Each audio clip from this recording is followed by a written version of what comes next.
سعدیہ اور سعود ایک ہی محلے میں پلے بڑھے اور پروان چڑھے۔ ان کی محبت بالکل انگور کے جنگلی بیلوں کی طرح تھی، ایسی صاف ستھری دوستی جیسے بہتی ندی کا شفاف پانی ہوتا ہے۔ آخر گھر والوں کو بھی سن ہو گئی۔ سعود کی ماں سعدیہ کی امی کی سہیلی تھی، ان کا بھی بچپن سے ساتھ گزرا تھا۔ ان دونوں کے بارے باتیں سنیں تو آپس میں صلح مشورہ کرنے بیٹھ گئے۔ ایک نے دوسری سے کہا، بہن، زمانہ ہمارے بچوں کے بارے میں باتیں بنا رہا ہے، اس سے پہلے کہ کوئی اور بے پر کی اڑائے، کیوں نہ ہم سہیلیوں کے ساتھ سمجھانے بھی بن جائیں۔ یہ کہہ کر وہ دونوں ہنسنے لگیں۔ ماں اور خالہ کی زبانی سعدیہ نے بھی یہ فقرہ سنا۔ وہ دروازے کی اوڑ میں کھڑی تھی، اس کا بھی سارا وجود مسکرا اٹھا۔ تبھی اسے ہر شے مسکراتی نظر آنے لگی۔ آج تو سونے کے آنگن میں لگی کیاری کے پھول بھی ہنستے دکھائی دے رہے تھے۔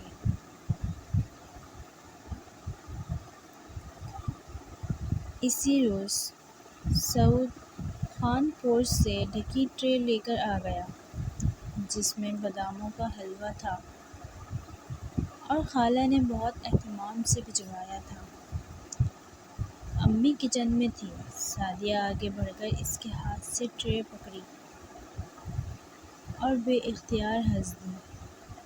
تب وہ بولا، کیا ہو گیا ہے؟ کہیں پاگل تو نہیں ہو گئی ہو؟ اگر بتا دوں گی تو کیوں ہنس رہی ہوں تو تم بھی ہنسنے لگو گی۔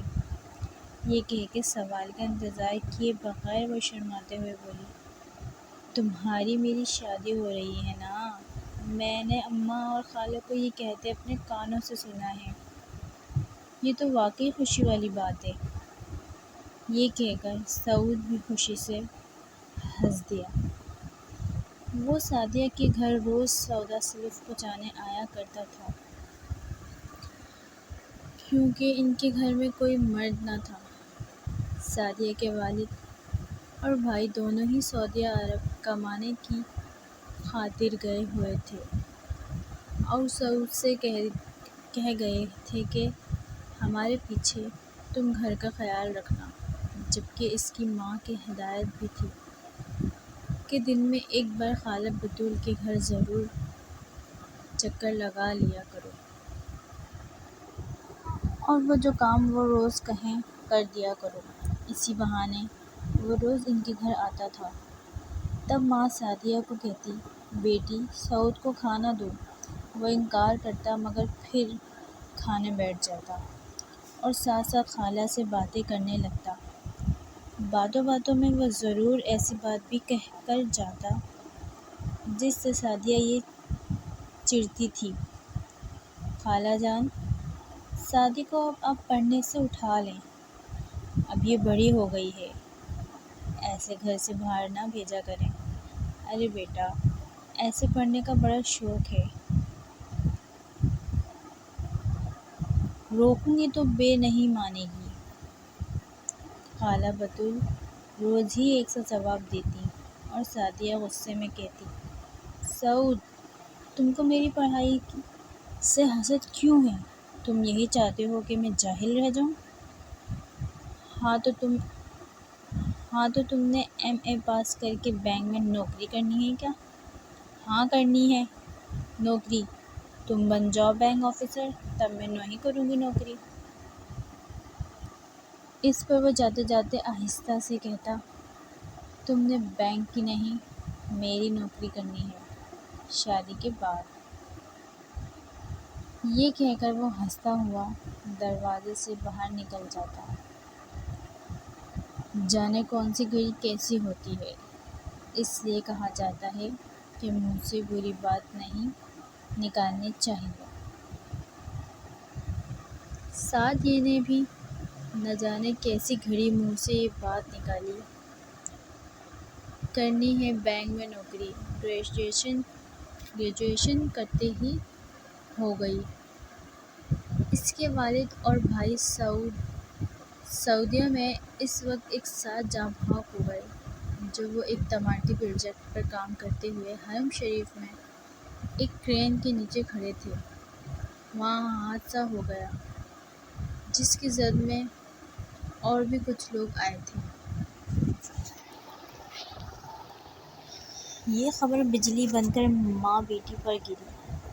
ایک تو والد اور بھائی کی ایک ساتھ وفات کا غم، پھر وہ رقم بھی بند ہو گئی جو ہر ماہ بھجواتے تھے۔ اس کی دو چھوٹی بہنیں اسکول میں زیر تعلیم تھیں اور بھائی ابھی چھوٹا تھا۔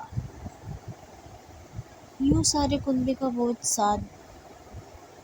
سعدیہ پر آ پڑا۔ کہاں تو ماں بیٹی کے جہیز کے جوڑے ٹانکے کی فکر میں تھی، اور اب کہاں ہر وقت اخبار آگے کر کے کہتی، بیٹی ذرا ان اشتہاروں میں دیکھ، شاید کہیں کوئی نوکری نکلی ہو تو درخواست دے دے، کیا خبر ملازمت مل جائے۔ اماں صرف درخواست دینے سے نوکری نہیں ملتی، اس کے لیے سفارش چاہیے ہوتی ہے۔ اچھا پھر بھی تو درخواست دے دے، مجھ کو تیرے بیاہ کی اتنی جلدی نہیں ہے۔ ادھر سعود برسر روزگار ہو چکا ہے۔ اس کی ماں بیٹی کے سر پر صحرا سجانے کے خواب دیکھ رہی ہے۔ خوبی قسمت اسے نوکری بھی اس کی مطلب کی ملی اور وہ بینک میں آفیسر لگ گیا۔ اس کے ایک دوست کا باپ بینک میں بڑے عہدے پر فائز تھا، لہٰذا اس کو زیادہ بھاگ دوڑ نہ کرنی پڑی، لیکن سعدیہ کو تو اب بھاگ دوڑ ہی کرنی تھی۔ ایک روز اس نے حجاب ایک طرف کر کے کہہ ہی دیا، سعود تم ہی کہیں کوشش کرو، امی جان چاہتی ہیں کہ میں کچھ عرصہ نوکری کر لوں تاکہ وہ ہمارے بیاہ کے لیے کچھ رقم اکٹھی کر سکیں۔ سعود جانتا تھا کہ بیاہ کا تو بہانہ ہے، اصل تو مالی مجبوری ہے۔ وہ تو اس گھر کے ہر راز سے واقف تھا۔ بہرحال اس نے اپنے آفیسر سے کہا، انہی دنوں کچھ اسامیاں نکلیں اور اس کی کوشش سے سعدیہ کو بھی اسی بینک میں ملازمت مل گئی جہاں وہ خود کام کر رہا تھا۔ وہ خوش تھی کہ ان کا ساتھ جڑا ہوا تھا، دونوں ایک ہی برانچ میں کام کر رہے تھے۔ بطول خالہ کے گھر کے مالی حالات کو مد نظر رکھتے ہوئے ہی سعود نے شادی کا تقاضا چھوڑ دیا تھا۔ چڑھتے دریاؤں پر بند باندھنا کتنا مشکل ہوتا ہے، یہ کوئی ملاح ہی بتا سکتا ہے۔ سعدیہ نے اپنے کنبے کو مالی سپورٹ دینے کی خاطر اور سعود نے اس کی خاطر عمر کا کافی حصہ اس آس میں نکال دیا کہ مسائل پر قابو پا لیں گے تو ایک ہو جائیں گے۔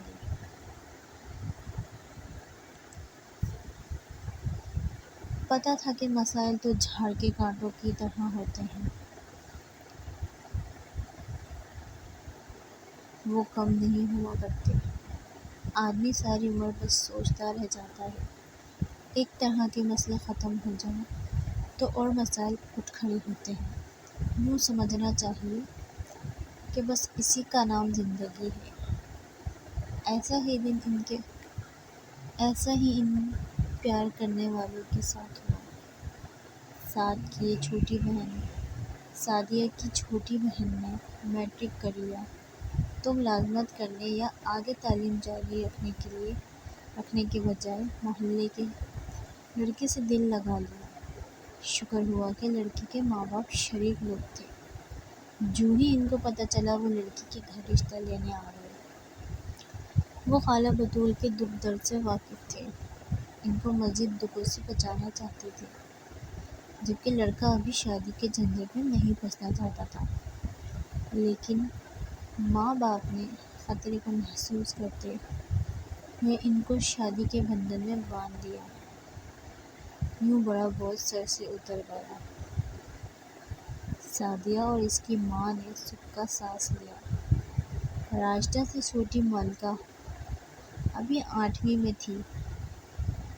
ماں کا خیال تھا کہ یہ لڑکی سنجیدہ اور ہمدرد دل والی ہے، میٹرک کر لی تو اس کو ٹیچر ٹریننگ کا کورس کرا دیں گے، یہ کسی اسکول میں تانی لگ جائے گی تو سعدیہ کی شادی کر دوں گی، تب تک چھوٹا بیٹا طفیل بھی بڑا ہو جائے گا تو سعود سے سفارش کروا کر اس کی نوکری لگوائیں لیں گے۔ بھولی خالہ بتول یہ نہیں جانتی تھی کہ زمانہ کتنا آگے نکل گیا ہے۔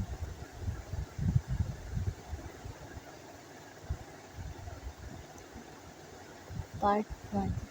پارٹ 2 جاننے کے لیے ویڈیو سبسکرائب کریں، لائک کریں اور کمنٹ کریں۔ Thank you.